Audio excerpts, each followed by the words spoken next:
Good afternoon, everyone. We're here with our, well, in fact, it's not exactly the same panel as yesterday, but our year 13s to go through work experience and some alternatives to work experience as well, because it's not always about that. I mean, a lot of our team are focused on, we've got, is it bio? In fact, I don't know. They can all tell you what they're doing and remind you, because I don't even remember myself, but we've got some dentists and some medics, and basically it's going to apply to a lot of you year 13s going towards university and year 12s as well. So without further ado, I'm going to hand over to Luke, who is going to play a bit of host and MC. I'm going to take a bit of a back seat. So if you've got any specific questions relating to that, put them in the chat and I will feed them through to our wonderful panel. So let me de-spotlight myself and go to gallery view. Over to you, Luke.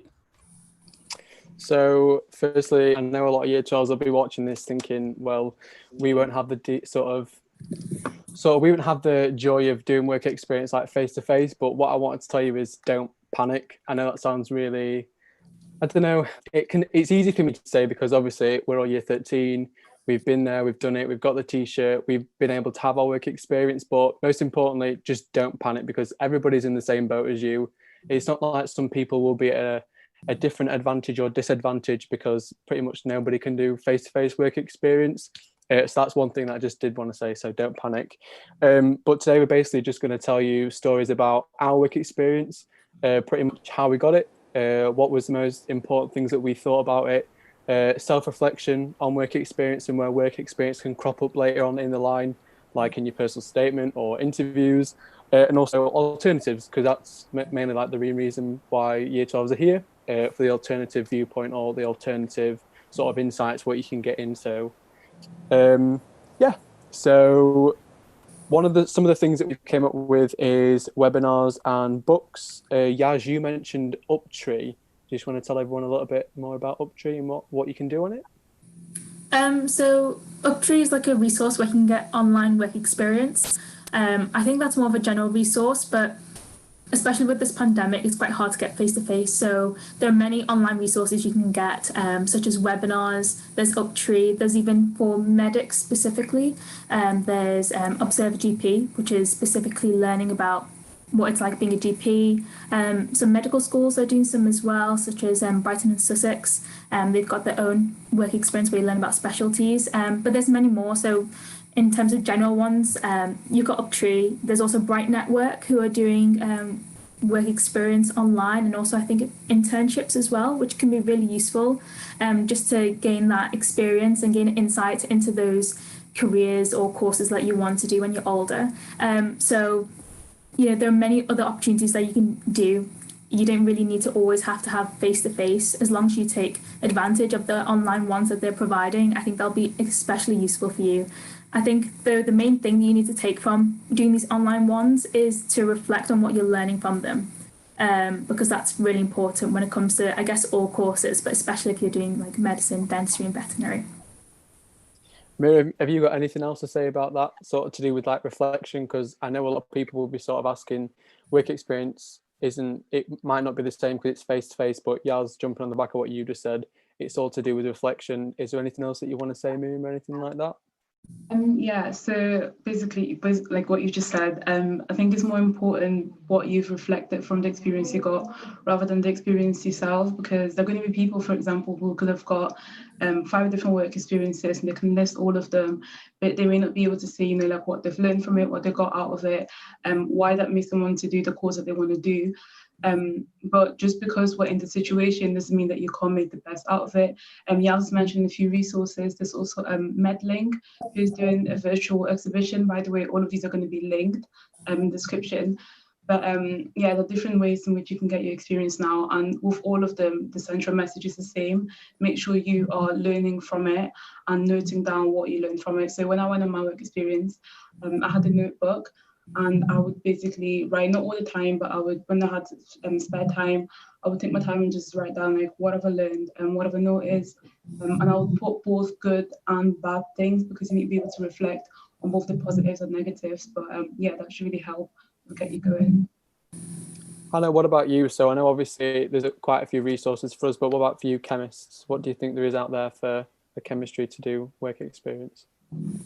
Definitely, like Yaz said, with Uptree, they've got companies like GSK on there and quite a lot of like STEM and like cybersecurity and technology kind of things. And they've got within that work experience, like you don't just sit there and watch someone talk, you do get involved. I think sometimes there are like projects that you do and you can get support from the teams that are running them, and like panels, networking, stuff like that. So that's really good for chemistry directly. And then as an alternative, I think MOOCs are really good whether you can do work experience or not. So I've done a few now because I just enjoyed them, but I did mention one of them on my personal statement about planetary atmospheres and the different chemical compositions of them. And with that, if you don't take skills away from it and mention those, then it's not as significant. So like Yaz and Miriam have said, making notes on what you learn from it in terms of content and the skills is really useful to reflect back on. So is that something that you got asked in your TSA Oxford interview? Did you, because I know you got asked obviously like lots of chemistry content and like your knowledge to see if your knowledge was like there, but did any of the sort of interviewees ask you what you learned in your work experience and things like that, or? In my organic interview, I got asked about some of the content that I spoke about from the MOOC that I did. So they took like attention to the fact that I'd said that I'd like taken the initiative to do an independent course, and thought that was interesting enough to like ask about what I'd learned, and then taking it a step further to apply it to some new content. So I think it shows that they are interested. I think it's really it's funny that you said that, because I think, yeah, as you mentioned it about lying for like your work experience or like your MOOCs, which are like online courses. What did you? There was a story, didn't you say? Someone in an interview. What was it? Yeah, so I think someone, this person, it was the story that I was told. This person mentioned that they had read this book on their personal statement. Now, they didn't read the book, and one of the most important points I would just suggest and tell everyone is be honest in your personal statement. If you've read a book, mention it. If you haven't read a book, don't mention it at all, or if you haven't watched something. But basically, they mentioned it on their personal statement, and then in their interview, they got questioned on it. But the interviewer was the author of the book. So it didn't go down well. So that is a really important tip.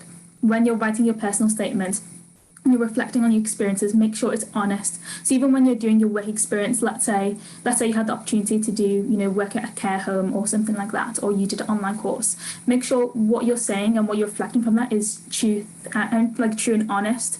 Don't try to exaggerate it and say, you learned so much when maybe you've only just learned maybe 1 or 2 things. Be honest on what you've learned, because they will really question you on it, especially if you're doing courses that have interviews as well. So I know for a lot of people, work experience is either sort of a make or break point. So I know I had a friend who was really set on doing medicine. She had, I think it was 2 weeks at a local hospital near me. After those 2 weeks, she was like, I don't want to do medicine anymore. And she changed to geography. So like I've said, work experience is really a make or break point. Was there any sort of points in your work experience? I'm going to ask you all this question so you can all sort of say, was there any point in your work experience where you thought, oh, maybe it's not for me, but then sort of as the weeks went on, you realize you got more into it? Because it can only be one instance, or maybe one bad thing shouldn't really outweigh the rest of it. And if you want it that bad, I suppose you'd really sort of go for it and still keep on your track to whatever you want to do. Is there anything that sort of put you off when you saw your work experience or anything like that?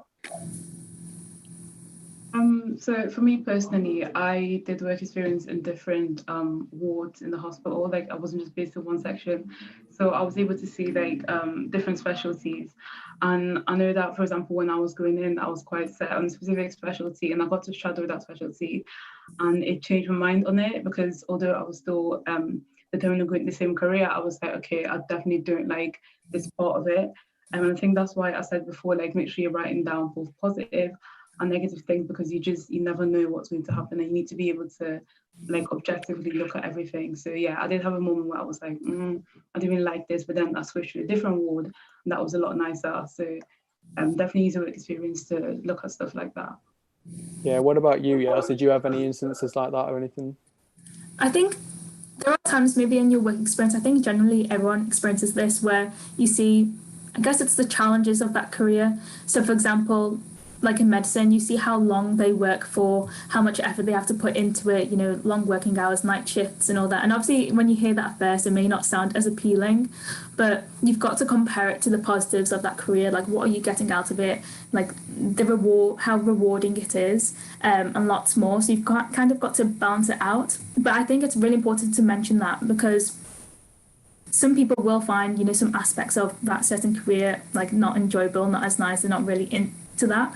But that's important to reflect on, because, for example, in your interviews, you may be asked that. You may be asked, what are the negatives of this career, or what are the challenges? And you need to be able to explain, because, you know, these courses like medicine, dentistry, they're not all like amazing. It's not all like positives all the time. There are always going to be lows or negatives about it. So especially work experience is really useful for interviews, because you need to show that you've got a whole insight into that career. You fully understand what you're getting yourself into. Yeah, I completely agree with that. This one's for you, Hannah. So obviously it's sort of medicine, dentistry and veterinary degrees. After you do degree, it's sort of set that you are like maybe going to be a dentist and specialise, or a doctor and specialise. But for you, Hannah, so your degree can lead into lots of various things. So did you have like multiple work experience, or did you just focus on like chemistry-based work experiences? And what do you sort of think you'd actually want to do with your degree, if that makes sense? Like, from what you've seen from your work experience, do you think you'd want to go down a similar route or a path, or something completely different? Yeah, so chemistry can lead to a lot of things. I remember when I went to the first open day and they put up like a pie chart of where their graduates went, there was a section which I think about a third of the chemistry graduates went into finance. So I was really shocked to see that like the skill set you get from chemistry can be applied to like things that seem unrelated. So definitely a broad range of things that you can go into. But where I'm sure you found this as well, it's quite hard to get work experience at the best of times for people under 18. So I just focused on getting the one work experience in a lab, because I'd thought I'd like to do that, I think, but obviously school labs aren't the same as like an industrial lab. So I wanted to try that out. And from doing that, it made me realize that it is a bit tiring, but actually that is something that I really enjoyed doing. There's so much variety and like thinking on your feet about how to overcome all the little random problems you get, like when I accidentally dropped something, or when things don't mix in the way you expect. And all of those little bits of problem solving you get to do each day made me kind of realize I do want to work in a lab. I just don't know whether that would be like research side of things or a more industrial side of things. So that's still like up for debate in my head. I think it's really sort of nice that you've been honest there and said like it is tiring and things like that. Especially, I know on some of my work experiences, it was like I did a 2-week placement in a GDP, 9 to 5. So it was like quite like set hours. And I remember thinking like halfway through my second week, it was like day 10. I was like, would I really want to do this? But it was just because you had a boring day. So really, work experience, it's all potluck. It just depends when you go on the day, what time, what you actually see. So like one day I had like 3 extractions, the next day it was just all clean and polishes. So it sort of shows, and that's why work experience is really important. It shows the variety and the variation that you can actually have within that occupation, and not everything's like as it seems on like Grey's Anatomy or like some other like cringy TV show or something like that. But talking about TV shows and things like that, there's been some really, Miriam or Yaz, I think you mentioned this, there's been some really good sort of pieces on, is it BBC or like E4 when they do like 24 hours in A&E or Life of a Junior Doctor? Do you two want to sort of explain that? Because obviously you've done work experience. Was the sort of junior doctors on the documentary or the program sort of, did they say sort of similar things, or was it applicable to what you guys saw or anything like that? So for me, because I wasn't completely sure on being able to get work experience, so I did look at other ways. I did watch 24 Hours in A&E, which isn't obviously it's not like the best option, but it's definitely more realistic than like obviously like fictional shows like Grey's Anatomy, which you don't want to watch. Well, you do want to watch, but you don't want to base your application on stuff like that. But yeah, I did watch it, and it was quite close enough to your work experience, but there's still going to be aspects that you're not going to see because it's obviously filmed for like entertainment purposes. But I think you can definitely learn from it and apply that to your application, those things you've seen in general. But I'm not sure if I would personally like reference that and say, oh, okay, like I watched 24 hours in A&E. I think you need to be careful about how you're going around that. But it can definitely be like a useful resource to see more into their career and get more of an insight. What about you, Yaz? Because I think you mentioned that BBC do. Is it like they had like a whole series on? Was it like open heart surgeries, like hip replacements, brain surgeries? Did you watch any of them, and did you sort of think, oh, that's what? Yeah, so the BBC have some useful documentaries. I think one of the series is like Hospital. They've got another one, like a junior doctor one, where they show the life of a junior doctor, and a couple of others, and they can be really useful because, especially with this time, with the pandemic, at the moment, it's hard to get that face-to-face experience. So I think medical schools especially will be more lenient to you using like documentaries, things like that, if you're unable to get, the best like virtual work experience. But they can be really useful because they can give you an insight into like the career. I guess sometimes as well they do interviews with the doctors, so that can be useful. But then of course you've got to it's a documentary at the end of the day. It can be very useful, but just be wary how you're going to mention it in your personal statement. Don't like rely on it too much. Try to get a variety of work experience. You can mention that in one part, like say I learned about this in this documentary, but also maybe you may want to mention books as well. I read this and this, and you did a course on this. You make sure you have like a variety of things that you can talk about, not just like a documentary. Don't solely rely on it, but it can be a very useful resource. Yeah, just jumping to the point about what you said about like the variation of your resources. I think one of the things that I definitely got from like work experience, it wasn't so much the quantity of work experience, it's more the quality. And like we've already said before, it was like reflection. But work experience just shows that you've had an insight into the occupation, and you sort of you like your feet are set then, like you're set into the tracks where you want to go in the future, because like work experience, like I said, it can either make or break. So I know sometimes it can be a bit tedious, like getting up, like I said, like 9 to 5, or Hannah, like you said, the labs are tiring, but ultimately it's a degree that you'll like be going and doing. Also work experience definitely tells you, or sort of like shows you, if you're made for like what you actually thought you were made for, and if not, then it's never really too late to change. You talked about books as you talked about books as well. Is that what you're going to mention, or? Yeah, I was also going to mention something about the point you made about it's about the quality of it and not the quantity, because I think some people think, I need to get 10 weeks of work experience or something like that, or go to 5 different hospitals when it comes to like work experience. But you really don't need that. So, for example, for me, I did quite a lot of work experience. I did about like 5 hospitals and extra stuff. But in my personal statement, I only actually mentioned one of those experiences because I had so much to write about it and so much to reflect on it. And I think that's really the crucial point. When it comes to the quality, you really have to reflect. What did you learn? What were the good? What were the bad stuff about it? What do you think, could have changed? Do you think maybe there was a way the doctor could have changed the way they speak to the patient? Just like things like that. It's about the reflection when it comes to this, and it'll be really useful because not only is it useful for your personal statements, because it shows that when you're at these places, you're really focusing and really learning from it, but it's really useful when it comes to like interviews. They'll be very impressed by that, to show that on your work experience, you've seen what skills these doctors have, or in general for any course. So I think that is a really crucial point that you made there about the quality, not the quantity. I was just going off, just saying from what you just made me think. Yeah, I was just saying from what you said, Miriam, when you said that you've like did a little journal. Hannah, did you do the same as well? Because I know for my work experience, I know for some of the interviews, like it's quite a general thing that they ask you about. What did you learn in your work experience, or what inspired you to be a doctor, or whatever. I think it's really important for you to just have a little log, because I mean, I did work experience like the summer before, when I was actually applying, so I don't really think I'd be able to. I'd remember like bits of it, but I don't really think I'd be able to remember sort of everything. So it was like the terms or like what you saw on each specific day. It's not so much writing like whole essays and essays of it. It's just sort of seeing like if you saw, like I said, so like an extraction one day or a fill in the next day, or if you saw a difficult patient and how the dentist or doctor dealt with them. It's things like that that really stick, that you can talk about in your interviews if you ever get asked. So what about you, Hannah? Did you say that you do a little logbook of your work experience?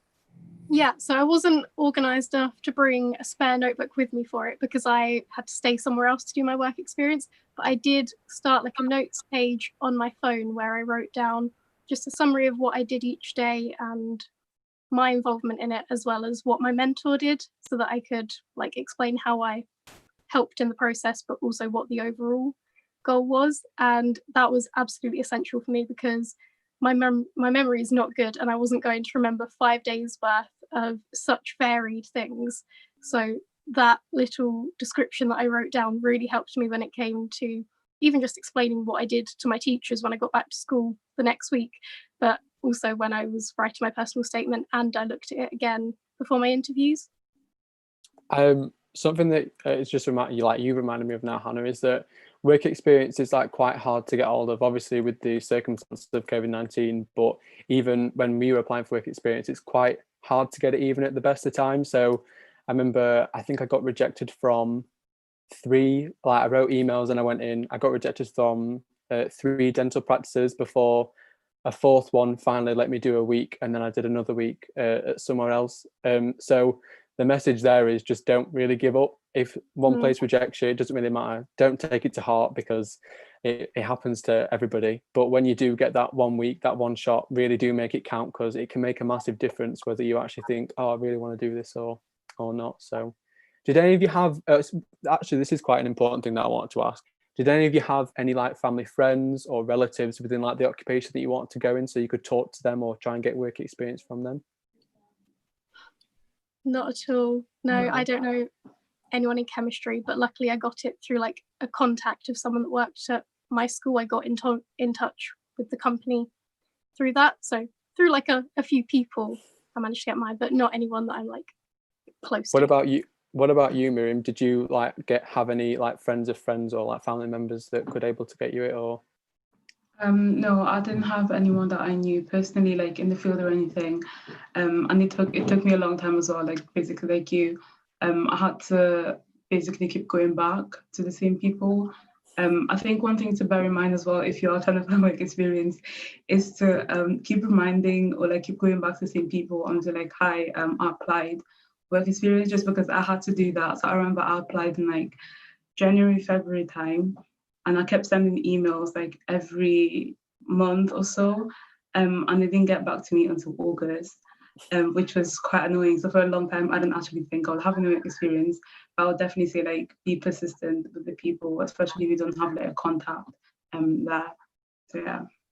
What about you, Yas? How did you go about getting your work experience? Kind of similar to you guys, I don't really know anyone personally, but I just basically at the hospitals. For me, there's usually like a work experience coordinator, so I just got in touch with them, I emailed them, and then I like told them about the dates I'm available, obviously tell them when I'm not available, so then I give them like a range of dates so then they can choose, because obviously hospitals are busy environments. And then I kind of got in contact, but it is hard. So for example, especially when it comes to getting a placement in a primary care setting like a GP, that can be extremely difficult. I struggled to get that. I contacted, I don't know, like 10 practices, something like that, and I was just unsuccessful every single one of them. But don't let that put you off. Try to just keep going, keep asking, and because they can then see that you're resilient. You know, just because you've been put these setbacks, it doesn't mean you're just going to give up like that. You're going to keep going and trying to apply for these places. But just like another thing to note, like if you struggle to get, work experience in a care setting, especially because of the situation right now, you can also do volunteering. So medical schools specifically as well, they allow it if you just do some volunteering, but it's like in a caring environment, such as if you're volunteering at a hospice, care home, even if it's a charity shop, because you're giving service to someone, you're dealing with customers, anything like that, even like a support group, community group, that can be really useful as well. You can learn a lot from that, and medical schools do really like to see that as well.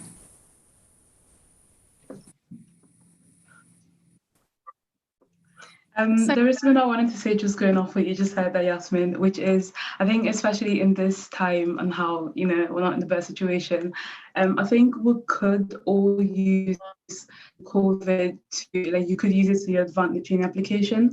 And what I mean by that is, obviously, it's affected absolutely everyone, different fields of work and different courses that you want to do and stuff.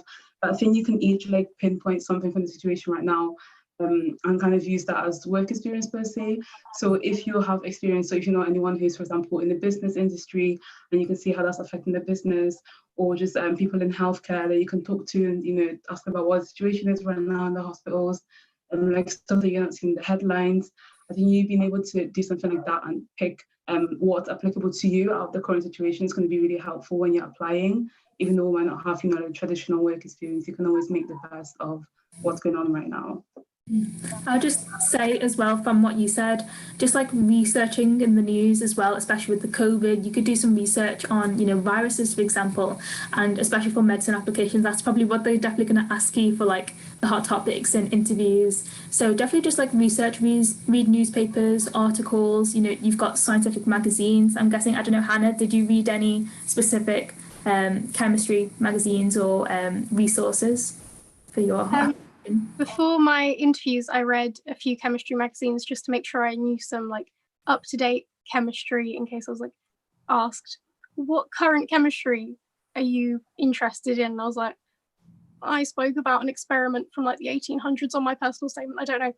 But generally, I read sort of journals and stuff beforehand. I think one thing that chemistry or less healthcare related science students could put on their personal statement as sort of a work experience replacement could be helping out with younger years in practicals, because actually that does use a lot of skills, showing that you have enough of an understanding of the equipment and of lab safety to help out is sort of key skills that are quite important. So if you haven't got that yet, you could still ask teachers about doing that if schools can return fully enough for that to be an option. That's a good point. I was just going to say, some schools as well, they have ambassadors for subjects. So year 13s are teaching year 12s chemistry or biology or whatever the subject may be, and that's a really good skill because, as you said, it's you're teaching them and it shows that you have an understanding of your subject. You have a really good foundation of it. So that's another useful way. If you're unable to get much work experience, you can always ask your teacher, is there a year 12 that I can maybe mentor? Especially now we have things like Zoom. You could probably do tutoring with the year 12s, the ones who are coming in that way as well. So that's a really good idea as well. Yeah, I just wanted to say as well, this is probably one of the best times for you to sort of capitalize off of all your extracurriculars that you've been doing. I know that, for example, I wasn't told to capitalize on that basically. It was kind of just something that I put in. So the end of my personal statement, I didn't expand on it much, but I know that if I was in a situation now, I would be able to talk about that a lot more because it's just something bigger, I guess, that you've done. So for me personally, for example, in my sixth form, I and a group of other sixth form students, we would help younger students with their GCSEs, and I could you could easily talk about something like that in the context of the course that you're going to do. So again, just going back to what we're saying, not being able to reflect on things you've done, it can apply to different situations, not just specifically work experience that you've had. So yeah. All right, I'm back, by the way, my connection went. No, just saying what you said, Miriam, it's all, and Yaz as well, it's all to do with the skills. So it's work experience, you're just trying to see if you can, I don't know, did you guys get any references from the people that you did work experience for? I personally did, just because it's as evidence, but it's not required. You don't need it. I think it's only I think from the top of my head, maybe only one medical school require it, but it's not really required. But if you really want to, you can, because it's just it shows that it's evidence that you did that work experience for a week or however long it was. Because I know in your references, some of the the people that obviously say you're on for work experience, they can just write a little bit about you. So it can either be they're a really effective communicator, they're really good with patients and things like that. And that's also another thing, Miriam, what you said about your extracurriculars, and Hannah, what you said about helping out the younger years of schools. You actually sort of your characteristics and what you actually, and how you actually are and what you actually like with other people, that can link in well with the professional, the occupation that you want to go into. So like I've already said, like communication, whether you're empathetic, whether you can like a natural leader, but sort of like inclusive with everyone else around you. So if you're doing like, especially now's a time where you can sort of like go out and go running or something like that, and you can say, oh, so running is what made me blah blah blah, but just don't always try and link everything back to dentistry, medicine, or the course that you want to study. That's what I'd say, because your university just want to see you basically as a person, not just as a student, as like a well-rounded individual. So yeah, has anybody got anything else to say? I would say, like when you said about like the skills, I think that's really crucial when it comes to work experience. Try to pick up on the transferable skills that they use, such as effective communication, teamwork, leadership, because then that'll be useful when it comes to your application process, such as in your personal statement. You can mention, on my work experience at this GP, I saw how they effectively communicated with this patient. This is important because blah blah blah, and then you can say, I have developed my communication skills through doing a certain extracurricular activity, and then that's how you can link it. So using this reflection skills and trying to pick up on the skill, like the transferable skills they use in your career that you want to go into, the course, is really useful and will help you in the application process, especially for personal statements or interviews if you have them. Yeah, 100%. Definitely agree. I'm going to give you my top tips. I've been taking notes at the end of this, but there were a couple of questions in the chat which I'm going to feed back to you. So, Hannah, was it you that said you'd done a MOOC already? So, like in any of you that have done MOOCs, I'll go to Hannah first. How long did they take, and did you pay for the certificate? They're usually totally free to do, but sometimes to get the certificate of completion, you have to pay for it.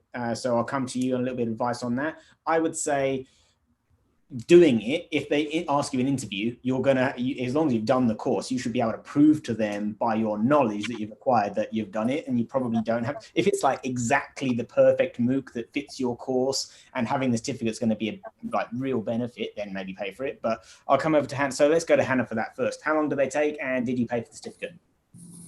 So you can usually choose one depending on the time commitment that you have, but they tend to only take somewhere between like 1 to 4 hours a week. And then I did one that was 2 weeks, and I think I've done one that was about 5 weeks as well. So you can choose one depending on the time that you've got.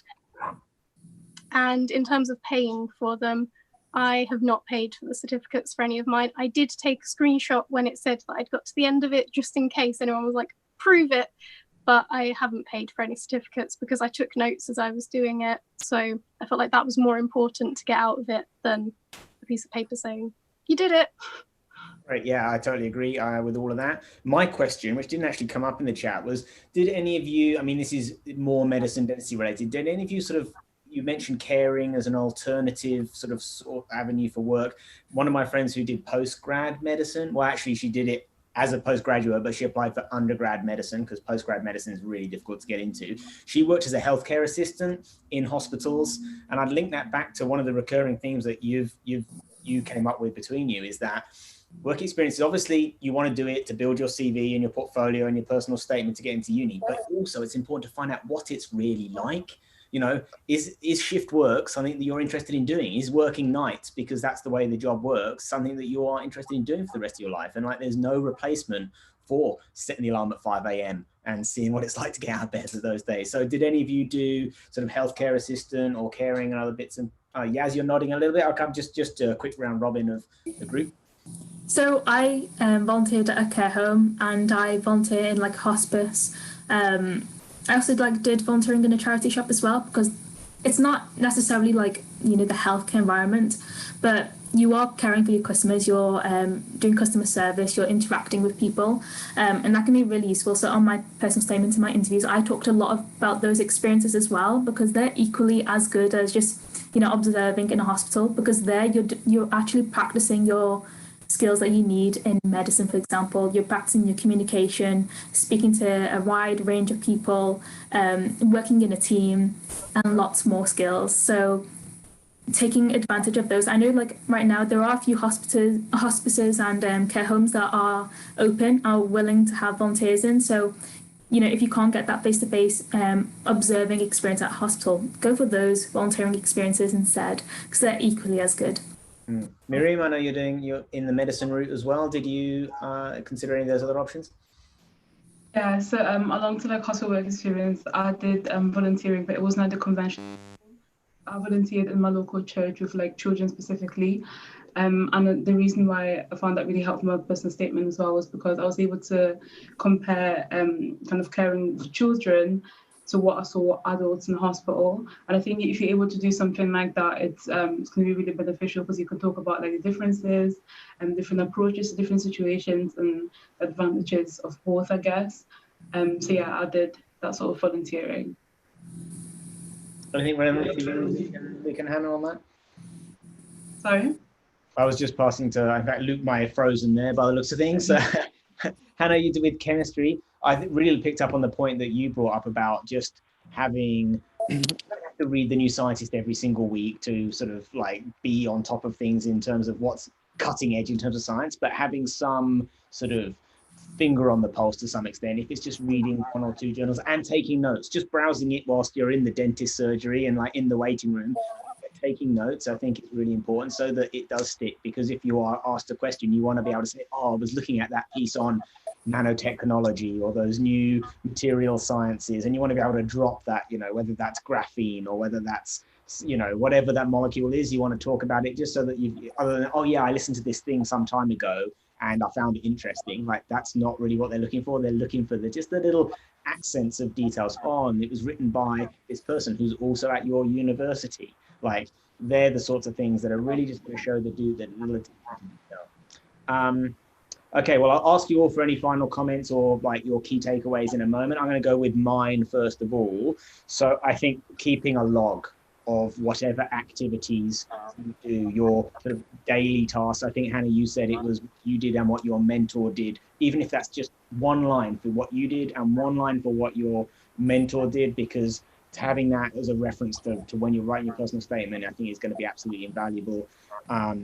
Same as like the moments, those moments during that week that gave you the inspiration. I think, Luke, you said it there. It was like, what the question is, why do you want to become a dentist, doctor, whatever that may be, or why did you choose this subject? It's like, oh, the excitement that this brings, or, you know, just those little things, because thinking back to that from, you know, 6 months ago is very difficult. And like just having that little logbook, it doesn't have to be neat, it doesn't have to be perfect, but just having it scrapper down, just trigger your memory. I think that's a great idea.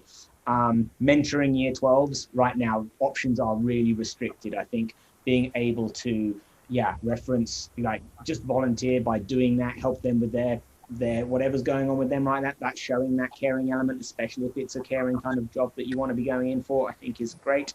And my final one was like, try to do some of the job that you want to do so you can see what it's really like to get, is it for you? Because making these big decisions, and like you can switch, you're not dedicated to it, you know, you can always change your mind later on, but like getting a feel for whether you like it or not. I say, so my question to each of you, final takeaway point, and just so people don't lose heart, don't give up.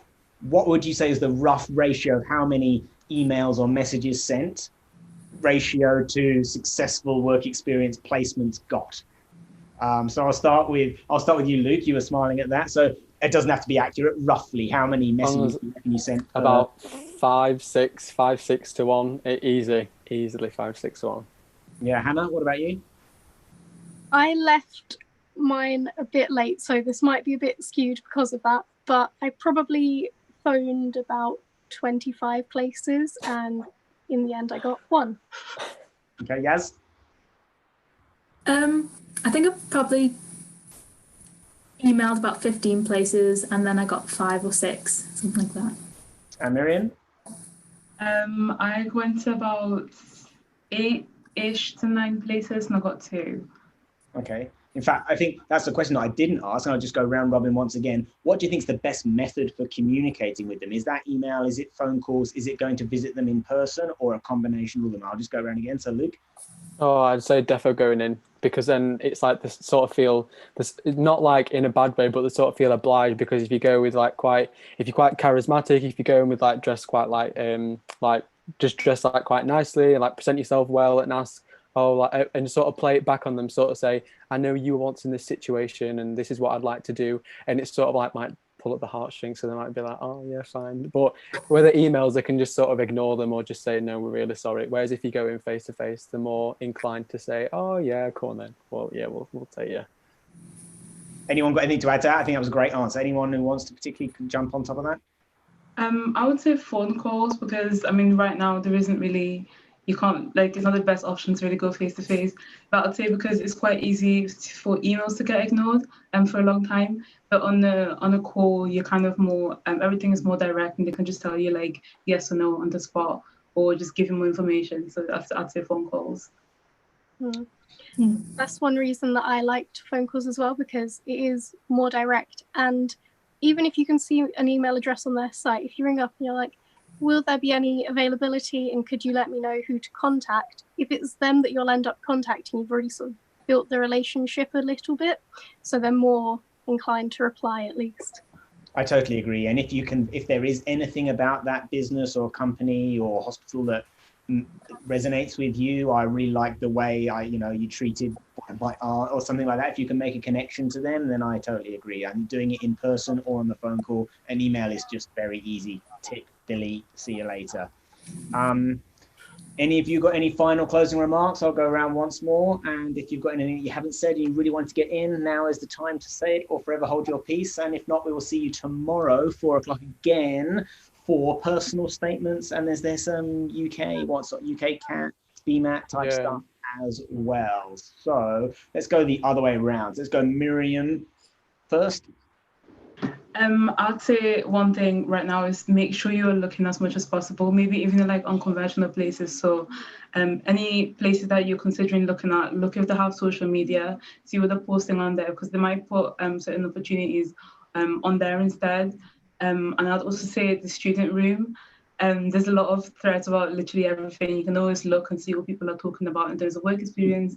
Remember the fact that everyone's in the same situation. So try to connect with as many people as possible to find out what everyone else is doing as well.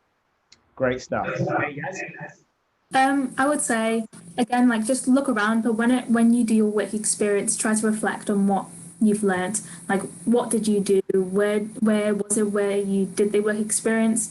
Your actions, like, and what did you learn as a result? Were there good things about it? Were there bad things about it? And write it all down in a log, because that'll be really useful. So when it comes to further down the line, your application process, and you can remember everything, and you can be like, oh yeah, I wrote this and I learned this, and then you can just write that down. It just makes it so much easier if you can keep a reflective diary of exactly what you've learned, and it'll be so crucial in your application process. Hannah. One thing that we haven't mentioned, but I think is good to point out, is have a CV ready. It doesn't need to look like a completely professional one that someone's been using when they've been working for 20 years, but just a student version of a not personal statement, a CV, because I was asked for one to be sent the next day and I had never written one before. So I had to get on that really quickly. So if you have it prepared, that takes a bit of the stress away from that. Great stuff. Yeah, I totally agree. And Luke, finish us off. For work experience, for me, I thought it was really interesting to try and venture out into different sort of like specialities. So like I said, I've done like general dental practice. I've also done ortho.